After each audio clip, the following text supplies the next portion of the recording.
ద్వాపర యుగంలో శ్రీకృష్ణుడు నడిచిన నేల బృందావనం.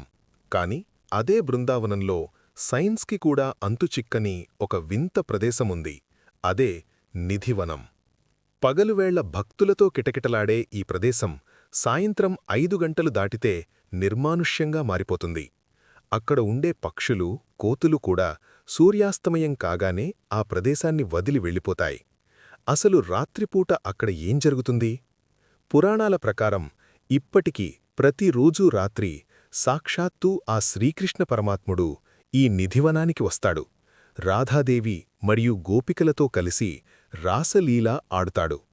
అక్కడ ఉండే చెట్లను మీరు గమనిస్తే అవి ఆకాశం వైపు కాకుండా నేలవైపు వంగిపోయి ఒకదానితో ఒకటి పెనవేసుకున్నట్లు వింత ఆకారంలో ఉంటాయి. స్థానికుల నమ్మకమేంటంటే పగలు చెట్లుగా ఉండేవే రాత్రి అవ్వగానే గోపికలుగా మారి కృష్ణుడితో నాట్యం చేస్తాయట. అంతేకాదు, నిధివనం లోపల రంగమహల్ అనే ఒక ప్రత్యేక గది ఉంది. ప్రతిరోజూ సాయంత్రం పూజారులు ఆ గదిలో కృష్ణుడి కోసం ఒక సిల్వర్ గ్లాస్లో నీళ్లు, కొన్ని స్వీట్లు మరియు పాన్ పెట్టి మంచం అలంకరించి తలుపు వేసేస్తారు.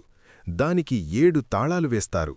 కాని మరుసటి రోజు ఉదయం తలుపు తీసి చూస్తే ఆశ్చర్యకరంగా ఆ స్వీట్లు ఎవరో తిన్నట్లు ఉంటాయి.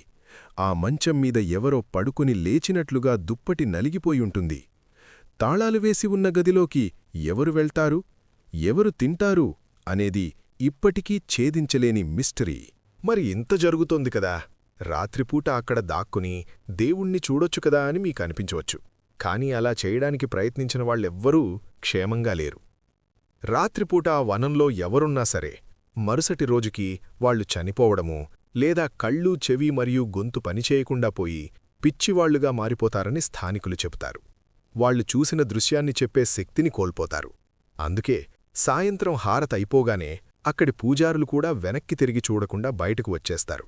కిటికీలు కూడా మూసేస్తారు.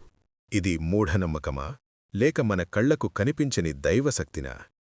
కారణం ఏదైనా, నిధివనం అనేది మనిషి మేధస్సుకు అందని ఒక అద్భుతమైన ప్రదేశం. మీకెప్పుడైనా బృందావనం వెళ్లే అవకాశం వస్తే నిధివనాన్ని దర్శించడం మర్చిపోకండి. కాని పగలు మాత్రమే.